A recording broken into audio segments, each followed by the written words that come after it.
Hi everyone, அஸ்ஸலாமு அலைக்கும். Welcome to Pollachi நம்ம வீட்டு சமையல். இன்றைக்கி சிக்கன் வச்சு இந்த அளவு டேஸ்ட்டாக வெரைட்டியாக செய்யலாமா அப்படிங்கிறது தான் நம்ம பார்க்க போகிறோம். இது வந்து பேச்சுலரும் கூட நல்லா ஈஸியாக சமைச்சிடலாங்க. இதுக்கு அதிக மசாலா எதுவுமே தேவைப்படாது. குயிக்காக ரெடி பண்ணுற மாதிரி தாங்க இருக்கும். டேஸ்ட்டாக அட்டகாசமாக இருக்கும். கண்டிப்பாக நீங்களும் வீட்டில் ட்ரை பண்ணி பாருங்கள். வாங்க அது எப்படி ரெடி பண்ணலாங்கிறது பார்க்கலாம். ஒரு கடாயில் வந்து 2 டேபிள் ஸ்பூன் கடலெண்ணெய் ஆட் பண்ணிவிட்டு சின்ன வெங்காயத்தை 2 கட் பண்ணி நான் ஆட் பண்ணியிருக்கேன். இது நல்லா வதங்கட்டும். எண்ணெயிலேயே நல்லா வதங்கணுங்க. நல்லா செவையின்னு வதங்குச்சுன்னா டேஸ்ட்டு சூப்பராக இருக்கும். இதில் வந்து ஒரு 5-6 வந்து வரமிளகாய் நான் எடுத்துருக்கிறேன். இன்றைக்கி நாங்கள் குக் பண்ணுறது வந்து என் ஃப்ரெண்டு வீட்டில் தான். என் ஃப்ரெண்டோட ஹஸ்பண்ட் தான் குக் பண்ணிகிட்ருக்காரு. நான் சைட் பை வந்து நான் வீடியோ ஷூட் பண்ணிகிட்டு இருந்தேன்.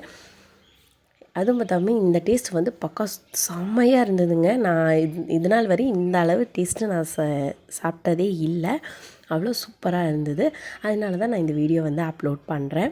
இப்போ வந்து இந்த வரமிளகா வந்து நம்ம கட் பண்ணி நம்ம போட்டுக்கலாம்.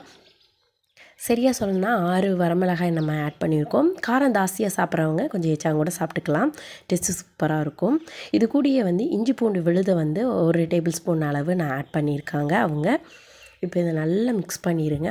இதோட ரோஸ்மெல்லாம் நல்லா போகணும். அதனால் எண்ணெயிலே நல்லா வதங்க விட்டிங்கன்னா நல்லா டேஸ்ட்டு சூப்பராக இருக்கும். இந்த வெங்காயம் இதெல்லாம் வதங்குறதுல தாங்க டேஸ்ட்டு சூப்பராக இருக்கும். இது கூடயே வந்து குருமிளகு பொடி வந்து ஆட் பண்ணிக்கலாம். இதுவும் அதே மாதிரி தான். காரம் எவ்வளோ சேர்த்துறோம் உங்களுக்கு விருப்பம் இருந்தால் காரம் அதிகமாக சேர்த்திக்கிங்க. நாங்கள் வந்து கொஞ்சம் சேர்த்திட்டோம். அதுக்கப்புறம் கழுவி வச்ச சிக்கனை வந்து நம்ம இது கூட ஆட் பண்ணிக்கலாம். இது எல்லாத்தையும் நல்லா மிக்ஸ் பண்ணிடுங்க.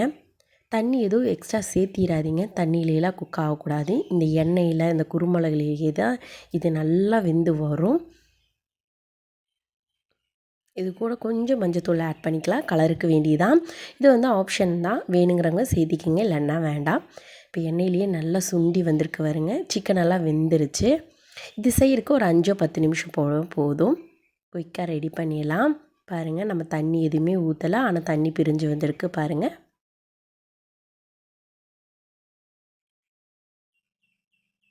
இனி உங்களுக்கு வந்து ஃப்ரை பண்ணி வேணும்னா இன்னும் கொஞ்சம் கூட ஃப்ரை பண்ணி எடுத்துக்கலாம். நாங்கள் இதோட ஆஃப் பண்ணிட்டோம். இது செம்மையாக இருந்துங்க. செம்ம டேஸ்ட்டாக இருந்தது. கண்டிப்பாக வீட்டில் ட்ரை பண்ணி பாருங்கள். இந்த வீடியோ உங்கள் எல்லாத்துக்கும் யூஸ்ஃபுல்லாக இருக்கும்னு நினைக்கிறேன். இந்த வீடியோ உங்கள் எல்லாத்துக்கும் பிடிச்சிருந்தா மறக்காமல் பொள்ளாச்சி நம்ம வீட்டு சமையலுக்கு சப்ஸ்கிரைப் பண்ணுங்கள். Thank you all.